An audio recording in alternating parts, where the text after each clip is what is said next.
I feel really nostalgic to see so many old faces, students whom I have taught somewhere and sometimes somewhere in many places. Some of you faculty also I have been taught. It's really taking me. I mean, I feel very honored to feel to see people in this form. And most importantly, I've never thought once I'll again have the opportunity to talk to you people or to at least meet once as a student again. Thank you very much for giving me this opportunity, and I hope, as usual, I'll try definitely to give you some practical exposure to the areas which supposed to be discussed today. That is network forensic. And before I start, you'll have to put it, please.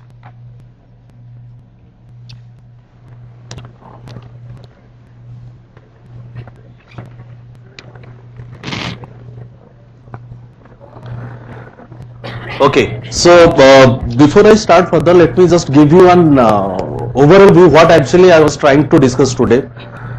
We'll be discussing about network forensic. When we talk about forensic, that is all about, as you must also be knowing, that is we'll talk about investigation. I mean, we talk about the investigation aspect of different hardware and softwares of computers. So far your background is concerned, that is I have been told that you are all have MCA background of slight exposure to or a sufficient exposure to networks as well as operating system, because these type of subjects need a standardized exposure to operating system and standard purpose of operating system as well as conceptual idea on networking.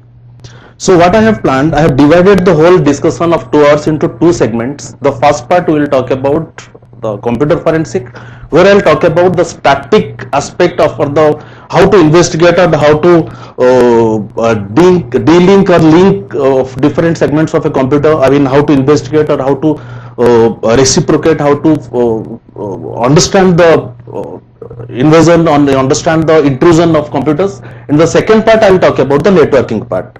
Okay, that is, before I start the things, let me tell you what exactly this topic means. Forensic, as usual, it basically refers to, I'll just let me use the slide.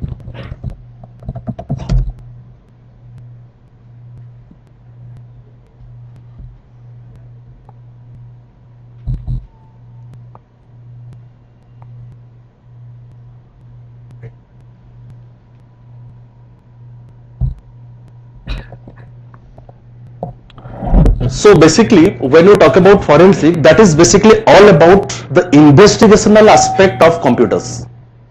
I mean, as you must be heard of different, when the police investigate any crime scene, it try to correlate or to try to gather all the information regarding the crime scene. After that, they used to analyze one by one. And in the day of, in the age of smartphones, in the age of internet, in the age of laptop, palm tops, your tabs, millions of informations are moving around the net, millions of informations are stored in different disks, thousands of communication takes place within a second, millions of databases are created and stored. Every second you receive SMS, every second you sending a mail to each other. So it has been expected that 240 terabytes of data moves in a second all over the world. So can you imagine the power of, imagine the volume of data that is moving from one place to another, the volume of data that has been stored in different disks.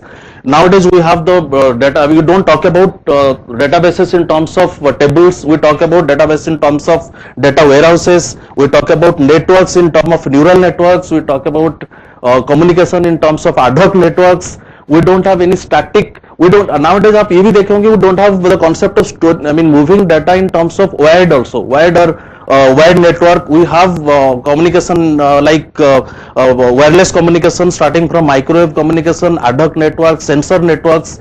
The basic purpose behind it, you don't know where all these informations are coming, where all these informations are going. The problem arises here is, there are certain point of time you don't expect certain messages or information which comes to you, or you don't expect certain, in certain aspect your privacy has to be invaded by any other, else which you don't want to show it to others or do want to share with others. उसी जगह पर we have the concept of forensic. Suppose at any one point of time you don't want your information to be shown to the outside world or to don't want to be shared with anyone, but without your permission or without your authentication someone is accessing your data, or without your permission someone is using your data, or someone is sending you some unsolicited information or messages or mail which you don't want to share with or don't want to receive it. At that point of time it is always not possible to complain about these things to the corresponding authorities. You every time you cannot run to a police that somebody has sent a objectionable mail to me. You can't always go and complain to the concerned authorities that somebody has sent a unsolicited SMS to me. So kahin na kahin at particular point of time you need to understand or you need to investigate from whom these mails are generated or from where all these messages are coming from, or you need to analyze what are the methods to block these informations. So wherever you have the diagnostic part you need to solve that also. So kahin na kahin aapko zarurat padega to understand from where all these information is coming, and if all these information are coming how I will stop it, and at least to identify the sender. So ये जो पूरा के पूरा activities में you need to understand the network forensic part, and there comes the actual area of forensic, network forensic.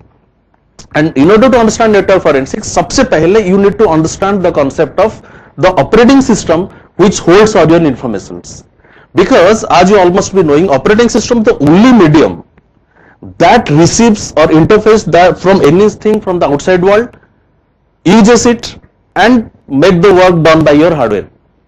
So every person who is is going to do the forensic part should understand or conceptually should understand the mechanism of the operating system part. So the first part I have divided into, as I have told you, in two parts. In the computer forensic part I have these areas I need to be discussed with you people. That is what exactly forensic background or where it has been started. How does operating system plays an important role to store the forensic information or crime scene informations? What are the areas of Windows, because almost all of us who are using Microsoft Windows and to some extent like Linux and Unix, but more or less 70% of the users are using Microsoft Windows. So we'll talk about different window features that stores the informations. We'll talk about what are the different methods, that is vectors and payloads, forensic processes and forensic tool demonstration in the first part. After the first part, I will give you a 10 minutes break to discuss with you people. Then the second part, I will talk about cyber forensic or network forensic. Prior to that, when I talk about forensic, this is basically nothing but when you are inspecting a computer system for a crime or an unauthorized use. Both are offensive under cyber law internationally. There are so many international organizations, those who are working for the forensic laws or cyber laws. There are so many national organizations, they are working for all these activities. There are payment methods, there are payment security systems, like you must have heard of PayPal, you must have heard of VeriSign, all these things they work on it. So either anything related to unauthorized access of any information of a computer and the crime. Second aspect we'll talk about evidence gathering preservation technique and how to gather different evidences for a computer and where does all this information can be preserved, and consideration of suspect's level of expertise, how to understand or how to conceptualize or zeroing on the suspect to whom you are trying to talk about. So forensic basically talks about how to inspect all these things, how to analyze the crime scene, and above all, the first and foremost ask of a network forensic person or computer forensic person to stop it or to avoid the data destruction or compromise, how to protect your data from unauthorized access or how to protect your data from unauthorized or unwanted destruction. So that is the major idea behind understanding of computer forensic. Now standardised RAM में आपको सबको पता होगा operating system करता क्या है, जो as usual कहते हैं कि मेमोरी मैनेजमेंट करता है, कॉन्सेप्चुअलाइज मेमोरी मैनेजमेंट करता है, डिवाइस मैनेजमेंट करता है, कमांड ट्रांसलेट करता है, ये तो स्टैंडर्ड परसेप्शन. बट अगर एक practical point of view operating system को अगर आप एनालाइज करोगे, फंक्शनलिटी पॉइंट ऑफ व्यू अगर ऑपरेटिंग सिस्टम को अगर आप अंडरस्टैंड करने के लिए कोशिश करोगे, you will find operating system basically do two types of basic management. It handles low level management of hardware and software, and it also manages the high level management of hardware and software. Low level management means anything or everything that is talks about the process management, that talks about the concept of like interrupts, time, memory, processes, devices and different storage communication. ये सारा चीज I don't want to explain it more detail because all of you must be aware what I am trying to say here. आप सबको पता होगा interrupts क्या है, communication different data buses के थ्रू कैसे कम्युनिकेट होता है and all this things. Similarly the IO devices like keyboards क्या है, display, all this things. And second type of जो higher level management that is file system, users, user interface and apps. Why I told you all these two things of operating system, because all the information that you are sending outside or you are receiving within a computer, they must be interacting with these two parts. So far the practicality is concerned, right? So any person who need to understand the forensic aspect should know the terminologies at least in a greater detail. That is, what are interrupts, when does they get fired, what are the different memory like extended memory, expanded memory क्या होता है, processes, process interprocess communication क्या होता है. सो एक conceptual idea होने की जरूरत है in order to understand it. And high level management as usual, file system, different operating system के पास different type of file systems है. You have different type of users का जैसे आपको मैंने you must have heard of users like privilege को लेके user बनता है, कोई यूजर कहा जाता है, कोई एडमिनिस्ट्रेटर कहा जाता है, कोई सिस्टम एडमिनिस्ट्रेटर कहा जाता है. ये सारा डिपेंड करता है आपके पास किस टाइप का प्रिविलेज है, आप किस टाइप का एक सिस्टम को एक्सेस करते हो. So that is how it basically works. Now, if you talk about the operating system aspect, there are two categories of interacting with a computer. These terminologies need to be understood in order to understand cyber computer forensic. Second part, जो इसमें आपको important चीज आपको I need to tell you, that is how to access a computer. In order to access any computer or any computing device, it's not necessary that not only a computer. Even if nowadays we talk about smartphones का अभी तक इसीलिए हम एक terminal point of view से ले रहे हैं. एक कंप्यूटर, एक टर्मिनल, ये दोनों चीज एक सिंक्रोनाइजेशन और एक होमोजेनस टर्म है. When you talk about a smartphone or a tab or anything, that is almost like a computer because we have the standard procedure of operating system that are used in all these things also. Nowadays, what type of operating system does a smartphone use? I am talking about the category of operating system.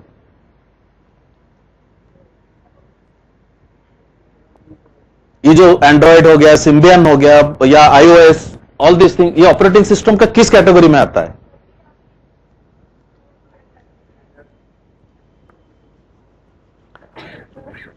Single user single tasking और single user multitasking और multi user multitasking. Single user multitasking. So all this terms ये इसीलिए वे talk about because उस perception के हिसाब से उस type का एक्सेसिबिलिटी भी आपका बढ़ जाएगा. The way single PC can be accessed by so many users at one point of time, your smartphones can also be accessed. So we will consider it as a computer now. So in total point of view, there are two methods of gaining access to a computer or to a mobile phone also. Number one, either it will be a vector entry or it will be a payload entry. Vector entry means we are accessing a device without human intervention. There are so many methods of accessing a device without using a human intervention or manual intervention. Okay, that is. Second one is, what is the malicious, by sending a malicious code, multiple payloads, spyware, rootkits, keystone, all these things. Now question is, how I'll access a computer without a human intervention? Have you ever came across with the factor without any human intervention your mobile has been accessed or your computer has been accessed?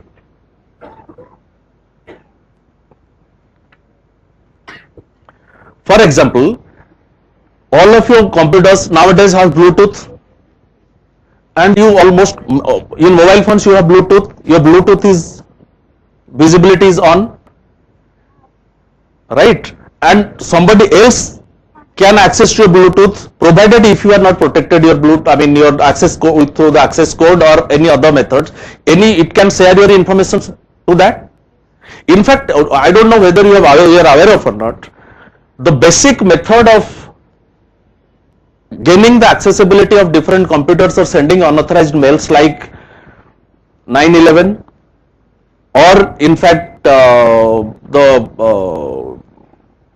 the bombardment of the twin towers, they all has been shredded by use of vector routes.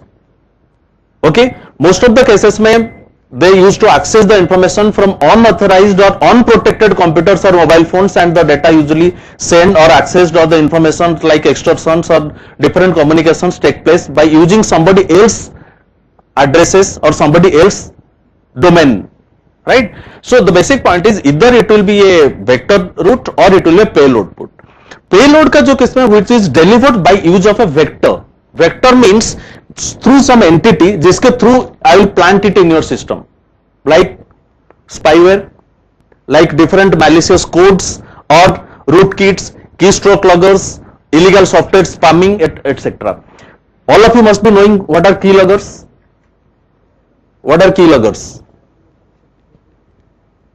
Anybody has any idea on keyloggers?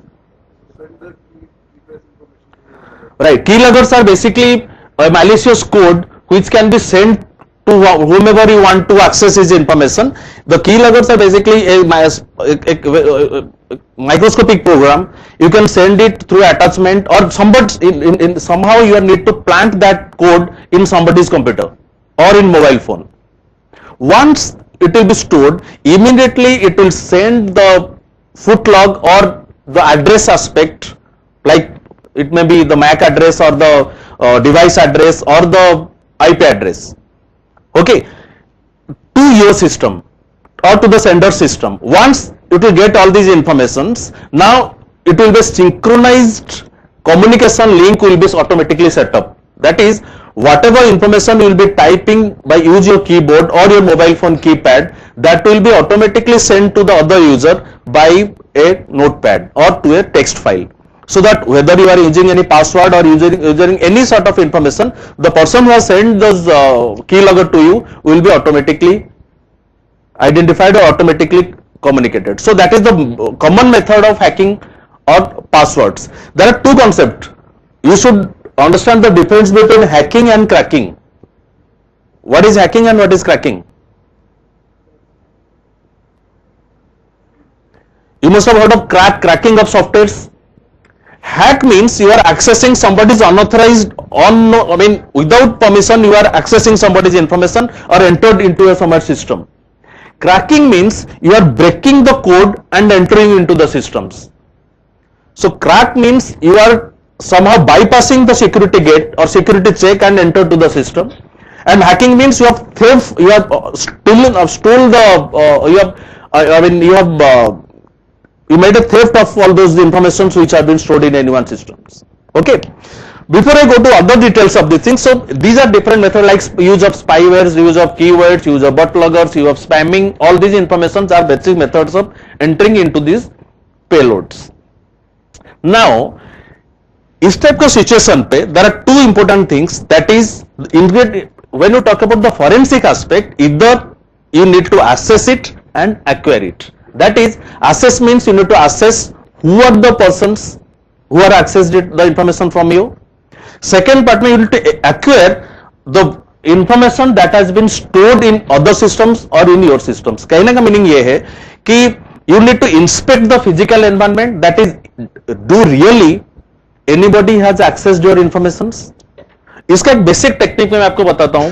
By default, due to any spyware or malicious code, if your information has been accessed, the common example होता है operating system का code files. By default your operating system has 3 files. Windows अगर आप use कर रहे हो, Microsoft Windows, that 3 components, that will be io.sys, ms.sys and command.com. That 3 standard booting file, जिसको हम बूट फाइल्स कहते हैं या जिसको हम कमांड प्रोग्राम्स कहते हैं, बूट लॉगिंग प्रोग्राम्स कहते हैं. सो इधर that will be iosys, ms.sys and command.com. The common attachment file or the common file, if your system has any spyware or in any malicious code that is affect to your system, will definitely increase the size of your command.com, because that is the only way to attach the files get to your system. Again I am repeating it, by default आपका जो command.com का size है, if you are using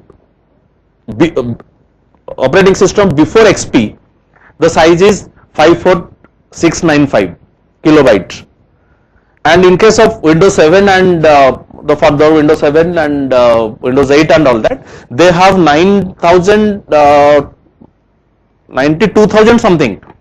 You need to check it, what is the exactly size.